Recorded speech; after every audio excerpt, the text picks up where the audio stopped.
Well, hello, ladies and gentlemen. We are on day 3 of the Parenting with Purpose Challenge.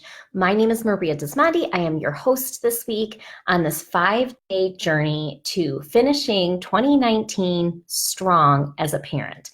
So each day we have a list of things that we do. We send you an email by 6 a.m. We then have you read the short email, and that introduces the topic.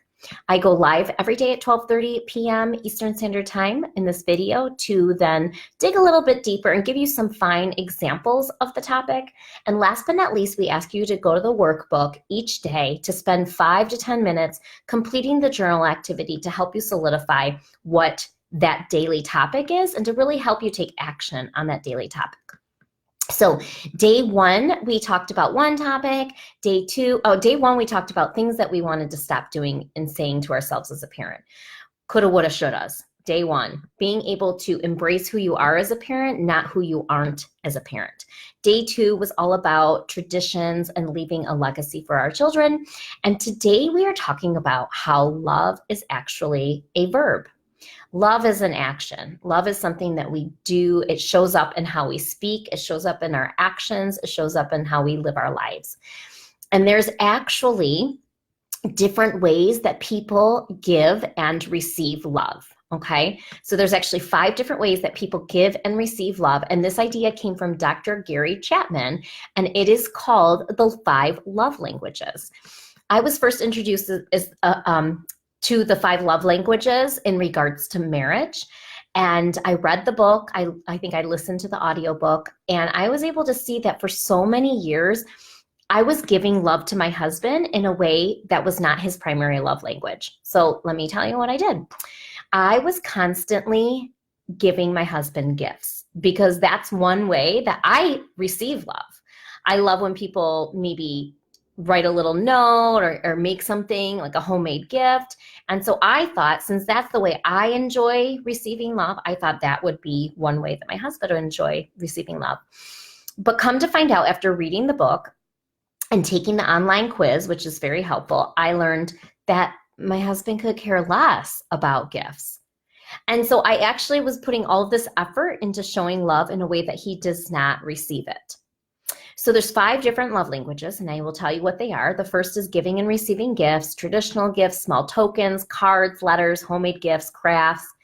The second is quality time, spending time together, playing together, reading, one-on-one time. The third is called acts of service, and that's maybe doing a chore for someone else, helping them, maybe, change their tire, playing a sport with them. The fourth is called physical touch, so hugs, snuggles, kisses. And the last one, the 5th one, is words of affirmation, saying kind words about the person, telling them why you love them, maybe writing them little notes. So when we think about our children, it's really important, and it can save your life as a parent. It can make your world easier. If you take the quiz, okay, so you're going to I'll put the link here for you, but take the quiz and find out what is your child's love language. Actually, your child would have to take the quiz. And if they're young, you can just ask them the question. So I would say this is for like ages 3 and up. So you can figure out how your child receives and gives love. Now, I will tell you that I've noticed with my own children, their love languages change as they start to grow. So, young children are very egotistical. It's just part of the development of a child. And I think as they get older, so for example, right now, my son, one way he receives love is through gifts, is through giving and receiving gifts.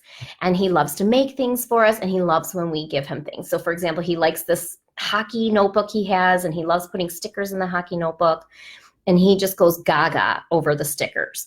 So I saw this with my girls when they were around his age. He's 4 or 5, he's 5, but around the age of 4 and 5. And then as my girls got a little bit older, they stopped caring so much about the gifts. So both of my girls, their love language is actually words of affirmation. So as a parent, I can save myself by discovering how my children receive love, and then that's how I will love on them.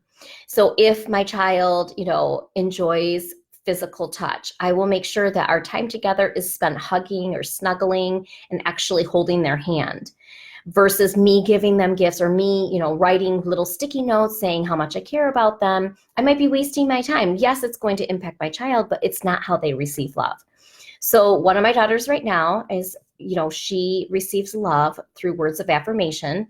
So I'll write her little sticky notes. I'll make sure to tell her why she's being such a great big sister, why I appreciate her. So I put a lot of effort into words with her because that's how she receives love, right?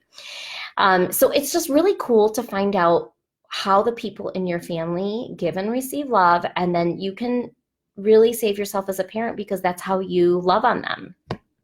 So again, how I give love is going to be different how other people receive it. So I personally love giving gifts, but like I told you with my husband, that's not his primary love language. So I can still give him gifts, but it shouldn't be my main focus because he receives love in different ways.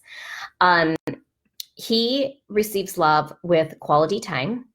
And so carving out time, we do like a monthly date night. It makes a big difference in our marriage because that's how he receives love.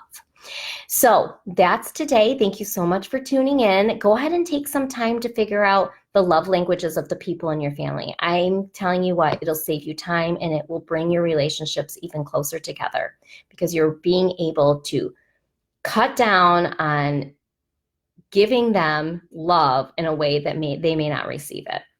Thanks, everyone. We'll see you tomorrow for day 4 of the Parenting with Purpose Challenge. Don't forget to do the work. You will move further if you do the work. It's a 5-minute journal activity. Do the work.